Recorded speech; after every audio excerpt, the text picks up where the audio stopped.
Hey, it's Benji Cole, son of Al Cole from CBS Radio and host of People of Distinction, the talk that gives an in-depth view of some of the most dynamic, intelligent, and successful people on the planet. Run to our website, peopleofdistinction.org for more info, or you can always email me directly at benji@alcoleenterprises.com. And on the line with us today, we have Louis E. Cook. We'll be discussing his fantastic book, Joe's Alamo Unsung. Available for purchase at Amazon, Barnes & Noble, but if you guys want to get everything that Louis has to offer, do yourself a favor and head directly to his personal site, joesalamoUnsung.com. There, not only will you find more information on Louis, as well as find more information on Joe's Alamo Unsung, but you'll also find hyperlinks set up to take you to the purchasing page. So one more time, that's joesalamoUnsung.com. And I will say, Louis was brought to our network by some of the best movers in the business. Blueprint Press Publishing. So if you have a book that you'd like moved, well, do yourself a favor and contact Blueprint Press. And you can find out more information on them at blueprintinternational.com. Sit back, strap in, let's get ready for a fantastic education, but also an even better journey. Louis, first and foremost, welcome to People of Distinction, and thank you so much for being a guest. How are you?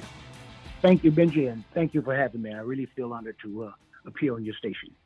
Absolutely. Well, listen, we're very much looking forward to it. I know my listening audience is as well, and as I stated, this is going to be a fantastic journey for us all to take. So without further ado, because I know we have so much information to cover, Louis, before we jump into the book, let's hold off slightly.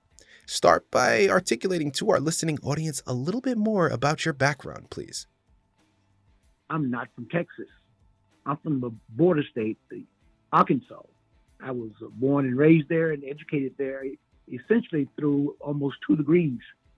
And I came to Texas because I was trying to get into medical school. So my background is in chemistry and biochemistry. And I came here because Texas has 6 or 7 medical schools and Arkansas only had 1. So I came here and rushed in and said, good, I'll apply and get myself a place as a resident and I'll be a shoo-in. And that's pretty much what I did. But when I got here and applied to all 7 of these medical schools, Benji, I got back one letter that says, you're stupid. You're no Texas resident. You just got here. You got to be here a year before you can apply as a Texas resident. Mm-hmm. So that's left me with a year to kill. And during that time, I knew I didn't know any law.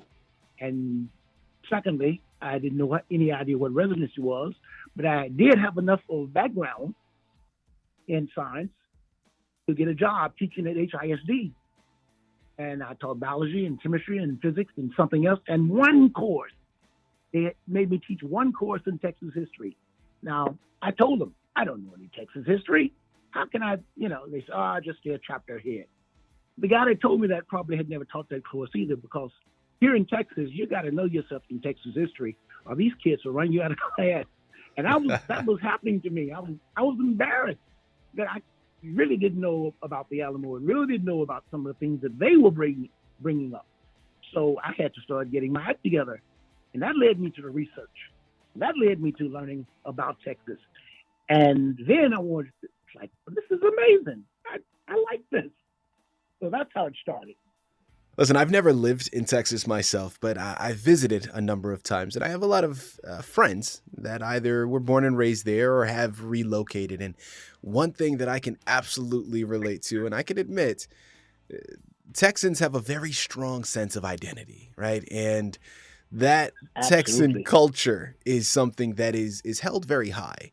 And when you're talking about, you have to know your history, especially if you're teaching there. It absolutely makes sense. So thank you for sharing. Now, Louis, without further ado, Joe's Alamo Unsung. Tell us a little bit about your book. Great, thank you. This book, Joe's Alamo Unsung, actually recalls the Battle of the Alamo and the brave women, Black, whites, Chinese Americans, Native Americans, Muslim Americans, Buddhist American defenders who gave their life at the Alamo. It's an inclusive novel about Texas history and about specifically the battle for Texas independence along that region. I start off with something I hope is kind of funny, and it's a statement I read early in my research. It said, "It is sometimes said that life in the early days of Texas was an adventure for men and dogs, but hell on women and horses." Now, women, we understand, were not particularly held in high esteem. And dogs and horses were mentioned. But look at that group that was left out. That group includes me. And it was like, are we below the women and dogs and horses? Come on. So when I read and started researching Joe's Alamo and learned that there were all of them, and how do we learn that? I learned that from the survivor. It was 3 survivors of the Battle of the Alamo, because it was a massacre. It wiped out over 275 people. But a lady named Susanna Dickinson, her toddler, less than 2-year-old daughter, Angelina, and William Travis's slave, his name was Joe, were the only survivors. So after my 7th and 8th grade students embarrassed me enough to research and find this story exciting, my big challenge was, how can I write a story that makes these 3 persons heroes? Let them be honored as unsung heroes. But then I learned that Joe, the lone male survivor, said that every race and every religion was there. So that amplified again, because Joe wasn't given much respect. After all, we were under horses and dogs, and women wasn't. So my whole challenge was to write this story, to make it as inclusive as possible, to make it an American story. And even as I wrote about the little toddler, which I'm knock on wood proud of, and the way that I think I made it inclusive, I'm proud of the book, and I think Americans, independent-minded persons of every persuasion, will really enjoy it. You know, Louis, I'm curious because, again, as I stated when we first started this, remember the Alamo, right, is kind of the phrase that everybody always remembers. That harkens back to the battle there, the siege there. Now, of course, in terms of just my experience and what I remember being taught, is it was between the Mexican Republic and the Texas Republic, right? Now, the common names that always come up, I mean, really one of the biggest would be Davy Crockett. I mean, everybody heard that name, and that always is, one of the main ones that gets spoken about.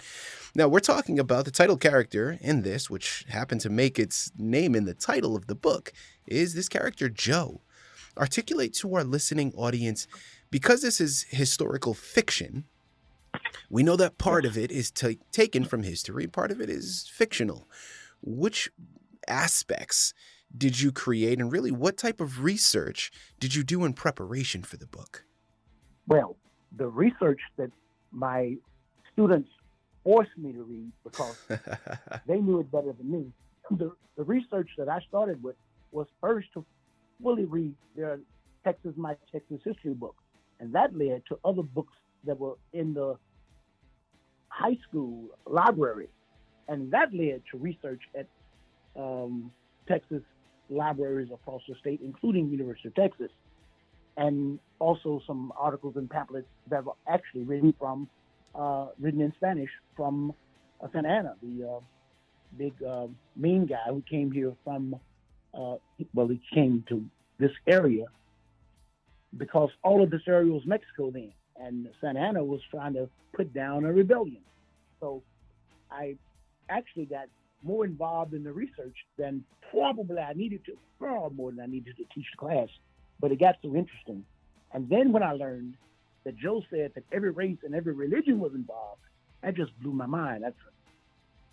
But it's another part of the story that it's not a reflection on being neglected. It's that these independent defendants of Texas, they were under siege by 5,000 people, well-trained soldiers, and we had less than 500 in total to fend them off. So what we had to do was, okay, give me the story. Yep, the Alamo was a massacre. And now Sam Houston, who was the chief general of the Texas Army now, Now he's got to get an army to face that 5,000 coming his way. So he's not listening too intently to the remainder of, well, Susan Dickinson said, I want my husband revenge. Or Joe saying, hey, all these guys were there with me. So, so I give them a little slack there. But the fact that Native Americans and Muslims and Buddhist Americans and Chinese Americans, that's my interpretation of Joe saying that every race and every religion was there. Guys, again, here in the line with Louis E. Cook. We're discussing his fantastic book, Joe's Alamo Unsung. Available for purchase at Amazon, Barnes & Noble, or directly through his personal site, joesalamoUnsung.com. Louis, I'd love to know, what would you say was a highlight for you in writing this book? Or if not a highlight, maybe something that surprised you that you weren't expecting prior to embarking upon this journey. Well, that part was it. The part that the sole male survivor saying that every race, and every religion was involved in this battle was so shocking. I had to rethink the way I was approaching not only my teaching of the class at the time, but my approach for writing this novel, because I had no intention of writing a novel. What I had intention of doing is being able, look, my 7th and 8th grade students who had this class with me, I hope some of them are listening somewhere. These kids were popping off questions to me like this. Who first said, remember the Alamo? What do you mean by the line in the sand? These are questions that historians are still struggling with in some respect. So I respect them, I honor them, I really feel proud that they put up with me and my nonsense as I struggle through this year of trying to give them some guidance in Texas history. But the stories that were most surprising was the fact that probably Susan Dickinson was the first person to say, remember the Alamo. That was shocking. That's a woman is saying that. In most of the movies we see, it's a guy, remember the music playing. Mm-hmm. Or the guys who are actually defending the Alamo, such as James Bowie and William Travis and General Sam Houston and David Crockett. These persons had to be blended into a story that made sense to their time and yet was relevant to persons like me who were also there. So that part is the part of Joe's Alamo Unsung that I'm pleased with. I'm pleased with the product, and I think any reader will be proud to pick up a copy and keep on the shelf. Louis, listen, as I stated before, the Alamo, the Battle at the Alamo is something that is, it's widely known. It's widely talked about. Now, at least in my experiences, I'm sure, as a lot of other people can attest, whenever we're talking about the battle, we really just talk about the Mexican Republic versus the Texas Republic. But of course, in your research, you came across a lot of other groups that also assisted in the battle. Talk to our listening audience.